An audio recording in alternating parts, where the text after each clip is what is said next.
Bonsoir les amis. Je viens ce soir ou cette journée, ça dépend à quelle heure tu écoutes cette vidéo. Je viens vous partager un sujet qu'une personne m'a poussé à partager, à enregistrer en fait cette vidéo. Et je voudrais aussi t'en faire part. En fait, on va parler un peu du champ de bataille, de la pensée. Parce que il est vrai que le premier terrain là où on est combattu, c'est souvent au niveau de notre pensée. Notre pensée est un véritable champ de bataille. Et en fait, ben, dans ce partage, je voudrais vraiment qu'on puisse un peu comprendre comment les choses se font, comment les choses se jouent. Parce que bien souvent, en fait, lorsqu'on manque de fermeté au niveau de notre pensée, ben, qu'est-ce qui se passe? C'est que l'ennemi, il arrive à nous vaincre. Et il commence toujours par là. C'est-à-dire que les flèches qu'il peut nous envoyer exercent une oppression dans notre pensée. Et à partir de là où on s'effondre, où nos remparts ne sont pas assez forts, ben, il arrive à nous avoir. Je voudrais d'abord commencer par trois parties. La partie de la pensée de Dieu, ensuite la pensée de l'homme et la pensée du diable. Pour la pensée du diable, je ne vais pas énormément m'étaler dessus parce que on la connaît. De toute façon, on la connaît, on sait que sa pensée, elle est tournée que vers la destruction, vers la haine, mais en même temps vers une séduction aussi. Ça veut dire que sa méthode dans sa pensée, c'est comme il avait fait un peu avec Ève. C'est-à-dire qu'il utilise toujours la même tactique. Euh, il veut ramener l'homme dans une élévation, il veut ramener l'homme à avoir un nom. On peut trouver ça dans Genèse 11, notamment lorsqu'on parle de Babel. En fait, on se rend compte que lorsqu'ils ont érigé cette tour, ben, ces hommes-là, ils voulaient avoir une seule pensée. Ils voulaient être un seul peuple. Ils voulaient avoir un nom. Ils voulaient bâtir. Et on va se rendre compte que ben, aujourd'hui, dans nos temps, l'ennemi, il aime faire la même chose. Il veut que tu puisses avoir un nom. Il veut que tu puisses exister. Il veut que tu puisses bâtir. Surtout dans le monde chrétien, on entend beaucoup des personnes qui veulent bâtir leur doctrine, bâtir leur vision, bâtir, bâtir, bâtir. Et surtout être connu, avoir un nom. Euh, les gens ne se battent pas pour être des inconnus, mais se battent pour être connus. Et je peux voir même dans les réseaux sociaux des personnes tout le temps partager même des versets bibliques avec leurs photos. Ils veulent qu'on puisse les reconnaître qui ils sont, reconnaître leur ministère, reconnaître que c'est des grands hommes de Dieu. Alors que dans la politique du royaume, on dit que celui qui veut être grand soit le plus petit et qui serve les autres. Et Jésus lui-même, il n'a pas fait de publicité. En fait, le Père témoignait de lui, les œuvres témoignaient. Et c'est à partir de là qu'on a pu voir que on est dans une autre mentalité et on est vraiment dans la mentalité de la séduction et de la pensée en fait de l'ennemi. Donc on peut trouver cette pensée vraiment en méditant dessus, comme je disais dans Genèse 11. Maintenant, concernant la pensée de l'homme, c'est là où ça devient intéressant pour nous, c'est que qu'est-ce que Dieu pense de la pensée de l'homme? On peut trouver ça dans Psaume 94. À partir du verset 11, on peut voir que pour le Seigneur, notre pensée, elle est vaine. C'est-à-dire qu'en fait, elle ne sert à rien. Elle est inutile, en fait. Donc, c'est-à-dire que quand tu passes du temps en réunion avec toi-même, à discuter avec toi-même en train de penser, en fait, ta pensée, elle est totalement futile pour lui. De la même manière, toujours dans le même verset, 94, on dit que la pensée de l'homme, elle s'agite, en fait. C'est-à-dire que notre pensée, elle est vaine, elle s'agite, et on peut trouver aussi dans Marc 7, 21 et dans Genèse 8, 21, on peut trouver qu'on nous dit que, dans Marc, déjà, on nous dit que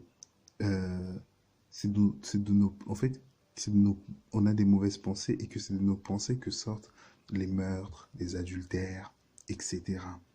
En fait, c'est de là qu'elles proviennent. Et on va se rendre compte aussi dans Genèse, on dit que dès son enfance, après, le Seigneur, il dit, après tout ce qui s'est passé, le déluge, il dit, dès son enfance, en fait, ben, le cœur de l'homme est toujours tourné vers le mal. C'est-à-dire que un enfant, tu ne lui apprends pas à mordre, tu ne lui apprends pas à mentir, mais dès son enfance, ben, sa pensée, en fait, le pousse à faire des actes que lui ne veut pas. Et on va se rendre compte que, ben, en fait, la pensée de l'homme, ben, n'est pas tournée, en fait, vers le bien. C'est comme une question que je me suis toujours posée en me disant, mais pourquoi un enfant, il met toujours le bazar? Pourquoi il ne range pas? Pourquoi il est obligé toujours de faire des choses qui vont déranger les autres? Parce que la pensée, ben, en fait, elle n'est pas bonne dès le départ. Et, euh, et c'est vraiment comme ça que notre pensée, elle est formée, en fait. Entre parenthèses, elle est déformée plutôt. Et c'est plutôt là la chose. C'est-à-dire que on va voir que notre pensée, en fait, elle tend souvent vers, comment dire ça, vers la pensée de l'ennemi. C'est-à-dire que dans cette bataille-là, un homme qui n'a pas les remparts du Seigneur, bah, sa pensée, finalement, euh, elle tend vers les envies ou les désirs de l'ennemi, en fait. Il se sert de ça pour pouvoir l'attirer vers lui. Maintenant, on va essayer de comprendre de l'autre côté. On a vu un peu la pensée du diable. Bon, là, il n'y a pas besoin de développer plus. Il y a la pensée aussi de l'homme qui est mauvaise, tout simplement, de base. Et là, on va essayer de comprendre, en fait, qu'est-ce que Dieu dit sur la pensée. Mais moi, avant de te partager ça, je voudrais qu'on soit d'accord sur un point, et qui est vraiment essentiel pour moi. À chaque fois que je médite ou je vais passer du temps avec le Seigneur, je pars sur une base là où je me dis, Dieu est Dieu. Je reste un homme. Ça veut dire que je ne me vois pas en capacité de connaître Dieu. Sauf si lui, il me permet de comprendre quelque chose de lui. C'est-à-dire que je ne peux pas intellectuellement réfléchir Dieu. Si lui ne me permet pas de le comprendre dans mon intelligence. Et ça veut dire que souvent on est là, en train de se tracasser, en train de se faire des théories sur Dieu, des concepts, mais Dieu, il n'est pas dedans en fait. Parce que Dieu, il révèle à ses enfants. Il dit, tu as caché aux sages et aux intelligents de ce monde, mais tu as révélé à tes enfants.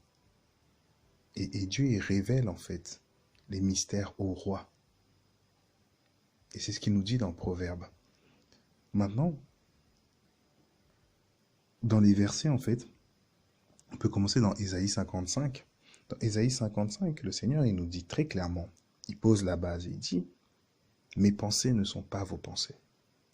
Donc autant le ciel est éloigné de la terre, autant mes pensées sont éloignées des vôtres. C'est-à-dire que toi, quand tu te dis, oui, mais le Seigneur, il pense ça de moi, mais peut-être que j'ai fait ça. En fait, tu es déjà à côté. D'emblée, sa pensée ne peut pas être comme la tienne. C'est-à-dire qu'à chaque fois que tu penses, ta pensée ne ressemble jamais à celle du Seigneur. Donc des fois, tu es là en train de te tracasser ou de penser que Dieu pense ça de toi. Dieu n'est pas un homme. C'est-à-dire que il ne va pas cesser de t'aimer à cause d'un acte. Il ne va pas te faire la tête à cause d'une chose. Ce n'est pas un humain. On peut pas, il faut, en fait, c'est important d'arrêter de l'humaniser sans cesse.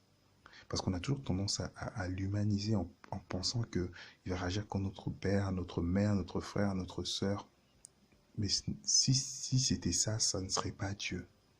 En fait, on ne peut pas manipuler Dieu. On ne peut pas comprendre Dieu, sauf si lui nous donne quelque chose à comprendre de lui. C'est comme, je vais te donner un exemple, que tu puisses bien saisir ça. On dit dans la Bible que tu aimeras Dieu de tout ton cœur, de toute ton âme, et même de toute ta pensée. Et une chose qui est importante dedans, c'est que tu es incapable d'aimer Dieu de cette manière-là. Pour que tu puisses l'aimer de cette manière-là, c'est que par son amour. C'est son amour qui met en toi, qui te permet de l'aimer avec entièreté. Mais sans cet amour-là, tu es en incapacité de l'aimer avec entièreté. Ben, c'est la même chose pour la pensée de Dieu. Donc, nous, on voit déjà que la pensée de Dieu n'est pas la nôtre. Si nous, on continue dans la lecture, on lit par exemple dans Psaume 139, on dit que la pensée de Dieu, En fait, on dit que les pensées de Dieu, elles sont impénétrables, elles sont nombreuses, ces pensées. Et on dit qu'elles sont profondes. Et je me souviens la première fois que j'avais revu en fait ce passage. Je me souviens, le Seigneur il m'a posé une question. Il m'a dit, mais est-ce que tu n'arrives pas à comprendre? Mes pensées sont impénétrables. L'homme ne peut pas sonder Dieu en fait. Et il disait que ses pensées sont profondes. On ne peut même pas descendre. Donc c'est-à-dire qu'on ne peut même pas rentrer dès le début. Et elles sont nombreuses comme le sable de la mer. Donc c'est-à-dire que tu ne peux même pas disposer, dire, mais c'est quoi la pensée de Dieu? Mais le Seigneur, il m'avait dit une chose, il m'avait dit, quel verset ça te rappelle? Et je me suis souvenu que on dit que le Saint-Esprit sonde les profondeurs du Père et il connaît toutes choses. C'est lui qui pénètre les pensées en fait, parce qu'il sonde les cœurs et les reins. Et à partir de là, j'ai commencé à comprendre en fait le but, mais je reviendrai dessus après. Donc dans notre compréhension de la pensée de Dieu, on voit que la pensée de Dieu, elle est impénétrable, qu'il y a énormément. La pensée de Dieu, elle ne fonctionne pas comme la pensée humaine. C'est-à-dire que on ne pénètre pas sa pensée, elle est profonde et elles sont nombreuses, ses pensées. Maintenant, on voit qu'il y a une différence entre ses pensées et nos pensées, parce qu'elles n'ont pas le même caractère, ni la même ressemblance, ni la même couleur avec nos pensées. Parce que nous, nos pensées sont toujours tirées vers le mal. Et à un moment, Dieu, dans le livre de Amos 4, verset 13, il dit, il fait connaître à l'homme ses pensées. C'est-à-dire que Dieu nous donne, comme je vous disais tout à l'heure, il nous donne en fait sa pensée. Et c'est par la pensée de Dieu qu'on fait les choses. Maintenant, dans Romains 11 et surtout dans Corinthiens 2, il dit une chose qui est très forte. Il dit, qui a connu la pensée du Seigneur? Qui a connu la pensée du Seigneur? Et qui a conseillé Dieu? C'est-à-dire que il nous ramène encore dans cette partie-là de la pensée impénétrable. Mais dans ce même verset dans Corinthiens 2, verset 16, il nous dit que nous avons la pensée de Christ en nous. Tout ça pour expliquer quoi? Parce que je t'ai donné beaucoup de versets que tu pourras relire après et tu pourras relire toi-même, méditer dessus. Mais je vais vraiment t'emmener dans le but. Je vais pas te prendre, ça va pas prendre beaucoup de temps, mais c'est qu'on puisse comprendre. Donc, on s'est rendu compte que la pensée du diable, c'était dans la destruction, mais avec une forme de séduction. Donc, c'est comme un cadeau empoisonné. On s'est rendu compte que la pensée de l'homme était tirée vers le mal et qu'il y avait des pensées d'adultère, de meurtre. C'était souvent mauvais. Et on s'est rendu compte que la pensée de Dieu, en fait, elle était cachée, mais que Dieu pouvait la donner. Mais elle était quand même impénétrable. C'est-à-dire que nous, on ne pouvait pas y accéder, mais que Dieu pouvait nous la transmettre parce qu'elle est nombreuse, parce que sa pensée, c'est comme le sable de la mer. Et avec tout ça, toi, tu es au milieu maintenant. Toi, tu es au milieu et tu vas te rendre compte que le Seigneur, il fait une chose extraordinaire. Tu te rends compte que dans la Bible, on dit, inspiré par Dieu, des hommes ont parlé, des hommes ont prophétisé. Ces hommes, en fait, ils ont prophétisé parce qu'ils ont reçu la pensée de Dieu. Mais par quel moyen ils ont reçu la pensée de Dieu? Par le Saint-Esprit. Le Saint-Esprit manifeste la pensée de Dieu en nous. Ça veut dire que pour qu'une personne puisse avoir la pensée de Christ, c'est que par le Saint-Esprit. Jésus dira une chose, il dira que mon esprit vous conduira dans toute la vérité. Il est avantageux que je m'en aille. Et en fait, la pensée de Dieu est manifestée par le Saint-Esprit qui sonde les profondeurs et qui connaît la pensée de Dieu. On ne peut pas parler de Dieu, on ne peut pas dire que Christ est Seigneur si ce n'est par le Saint-Esprit. Et la pensée de Dieu, en fait, qui est impénétrable, est partagée dans nos vies et par nos bouches et arrive dans nos cœurs par l'action du Saint-Esprit. Mais cette action-là, elle n'est pas simplement à un niveau là où on ne fait que dire. Dans Philippiens 4, verset 8, on nous dit que Au reste, mes frères, que tout ce qui est honorable, juste, aimable, qui mérite approbation, qui est vertueux, digne de louange, soit l'objet de vos pensées. Et en fait, on nous explique que le Saint-Esprit, il a un rôle aussi, c'est que lorsqu'on reçoit la pensée de Dieu habite en nous. Et cette pensée-là produit en fait une nouvelle pensée. Des fois, tu as des pensées qui viennent, tu marches, tu ne penses pas à ça. Admettons, je sais pas, tu penses du mal d'une personne. Tu vas dire, mais attends, Seigneur, pardon, j'ai pas voulu. Mais tu dois apprendre à discerner que cette pensée, elle n'est pas de toi. Parce qu'à partir de là où tu as actionné, où le changement est actionné dans ta vie, ben, tu as reçu la pensée du Seigneur. Et donc là, maintenant, tu rentres dans ce que je disais dès le départ, dans le champ de bataille. C'est-à-dire que tu as l'ennemi qui essaie de te tirer dans l'ancien toi avec les pensées qui étaient construites de la mauvaise façon, de manière négative, de manière fausse. Et tu as de l'autre côté la pensée de Christ qui agit en toi et qui grandit en toi. La pensée de Christ, c'est une arme pour nous. Parce que ça nous sert de barrière en fait contre l'ennemi. Ça sert de barrière pour pas que l'ennemi puisse nous mentir. Et ça nous permet aussi de connaître notre roi et notre sauveur. Donc, dans ce champ de bataille, je voulais vraiment, un peu sans prendre trop de temps dedans, vraiment ramener cette nature-là de la pensée de Dieu qui doit habiter en nous, qui doit demeurer en nous constamment et qui doit aussi produire son fruit. Et quand elle produit son fruit, elle produit ce qui est honorable en nous. Elle produit ce qui est juste. Elle produit ce qui est aimable en nous. Elle produit ce qui mérite l'approbation selon Dieu. Elle produit ce qui est vertueux. Elle produit ce qui est digne de louange. Et c'est ça en fait que la pensée de Dieu produit à l'intérieur de nous. Mais si tu n'as pas cette pensée, bah tu ne peux pas en fait produire ça.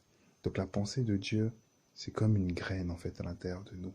Et ça fait que quand l'ennemi essaie de ramener sa pensée, d'être, de devenir, bah, tu n'es plus dedans.